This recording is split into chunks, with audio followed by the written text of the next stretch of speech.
একটা মায়ের জন্য ব্লাড লাগবে। লাগার পর আমি রাতে কল দিছি ওনাকে, ওনার নম্বরটা নেন, উনি ব্লাড দিবে। এখন এই মানুষটা ওনাকে কল পর্যন্ত দেয় নাই, উনি আমাকে সকালবেলা কল দিচ্ছেন, নাইম ভাই আপনার কি ব্লাড লাগবে দেখেন। এখন আমি ওনাকে কল দেওয়ার পর যার ব্লাড লাগবে উনি বলেছেন নাইম ভাই আমি ব্লাড রেডি করে লাগছি। আসসালামু আলাইকুম, সবাই কেমন আছেন? আলহামদুলিল্লাহ ভালো আছি। প্লিজ একটু কষ্ট করে আমার ভিডিওটা দেখবেন আপনারা, বিশেষ করে ব্লাড দিয়ে যারা আমরা নিয়মিত ব্লাড ডাটা আছি।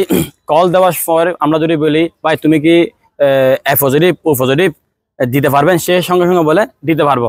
আমার অনুরোধ আপনারা দিবেন না, আগে যাচাই করবেন ওনার আত্মীয় স্বজনের মধ্যে আশেপাশে কেউ ব্লাড দিতে পারবে কিনা।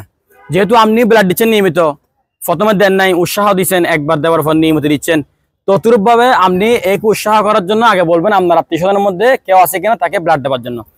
কি জন্য ভিডিওটা করতেছি আজকে, আমার এই 2 সপ্তাহের মধ্যে আমার 2টা ইনফরমেশন আসছে।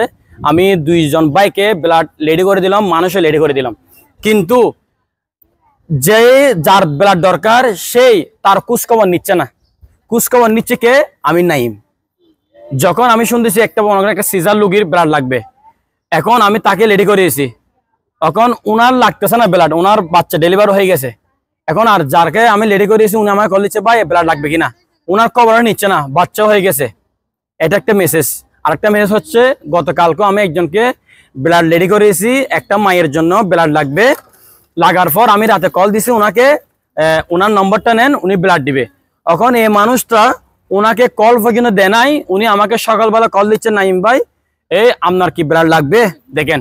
এখন আমি ওনাকে কল দেওয়ার পর যার ব্লাড লাগবে উনি বলেছেন নাইম ভাই আমি ব্লাড রেডি করে লাগছি। তাহলে দেখেন যাকে আমি কল দিছি উনি আমার কথা শুনে ব্লাড দিতে বলবে, উনি কি আর কোনদিন ব্লাড দিবে আপনাদের? তাহলে দেখেন আপনারা দেখেন আগে একসময় মানুষ ব্লাডের জন্য মারা যেত, একসময় মানুষ ব্লাডের জন্য মারা যেত। যেহেতু এখন মানুষ নিয়মিত যুবক ভাইরা ব্লাড দিচ্ছে, মানুষ এত মাইন্ডে লাগাও না, মানে আলহামদুলিল্লাহ আমি তো পেয়ে যাবো পজিটিভ পজিটিভ অ্যাভেলেবেল। তো আপনারা ভুল করবেন না, ব্লাড দেওয়ার পর ভেবে চিন্তা করে তার পরিবার আছে কিনা তাকে আগে ব্লাড দেওয়াবেন, তারপর ব্লাড দিবেন। ইমোশনাল হয়ে ব্লাড যাকে তাকে দিবেন না। আমার একটা শিক্ষা, আমি 2জনকে ব্লাড রেডি করা দেওয়ার পর তারা আমার খবর নেয় নাই, যে 2 ভাইকে আমি রেডি করেছি তাদের খবরও নেয় নাই। তারা ব্লাড পাওয়ার পর মোবাইলও করতেছে না, কেমন আছে ব্লাড পাই গেছে এগুলো কিছু খবর নিচ্ছে না। তো আমি ছোট একটা মেসেজ দিয়ে আপনাদেরকে শেয়ার করতেছি আমার ধারণা। আস্তাগফিরুল্লাহ, আল্লাহ হাফেজ।